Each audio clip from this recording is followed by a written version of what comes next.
ضلع نوشہرہ میں اب تک صحت کارڈ پلس کے تحت مستفید ہونے والے شہریوں کے اعداد و شمار۔ صحت کارڈ پلس کے تحت 3,66,339 خاندان رجسٹرڈ ہوئے، اس میں 12,75,469 افراد شامل ہیں۔ ضلع نوشہرہ میں 51,338 مریضوں کے ایڈمیشنز ہوئے۔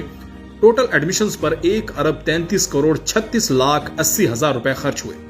صنفی لحاظ سے اعداد و شمار کی بات کی جائے تو صحت کارڈ پلس میں 24,411 مردوں کے ایڈمیشنز ہوئے، اسی طرح 26,927 خواتین کے صحت کارڈ پلس میں داخلے ہوئے، جس میں مردوں پر 68,41,40,000 جبکہ خواتین پر 64,95,40,000 روپے خرچ ہوئے۔ ٹوٹل ایڈمیشنز پر 1,33,36,80,000 روپے خرچ ہوئے۔ صحت کارڈ پلس میں 60 سال سے زائد افراد کے اعداد و شمار کی بات کی جائے تو 11,190 شہریوں کے داخلے ہوئے، جن میں مرد حضرات کی تعداد 6,509 جبکہ خواتین کی تعداد 4,681 تھی، جس میں مردوں پر 24,90,80,000 لاگت آئی جبکہ خواتین پر 14,44,40,000 روپے خرچ ہوئے اور مجموعی طور پر 39,35,20,000 روپے کی لاگت آئی۔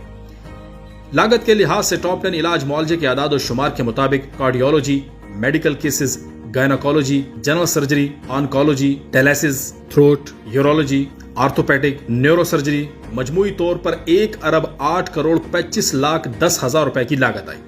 ضلع نوشہرہ کے 9 ہسپتالوں میں صحت کارڈ پلس سے مستفید ہونے والے شہریوں کے داخلے اور ان پر آئی لاگت کے اعداد و شمار ملاحظہ کریں۔ ضلع نوشہرہ کے 9 ہسپتالوں میں مجموعی طور پر 32,371 شہریوں کے ایڈمیشنز ہوئے اور اس پر کل 53,10,00,000 روپے خرچ ہوئے۔ صحت کارڈ پلس کے تحت ضلع نوشہرہ کے باسیوں کے سب سے زیادہ داخلوں والے اضلاع۔ حکومت خیبر پختونخوا کا عزم، صحت کی مفت سہولیات ہر گھر کی دہلیز پر۔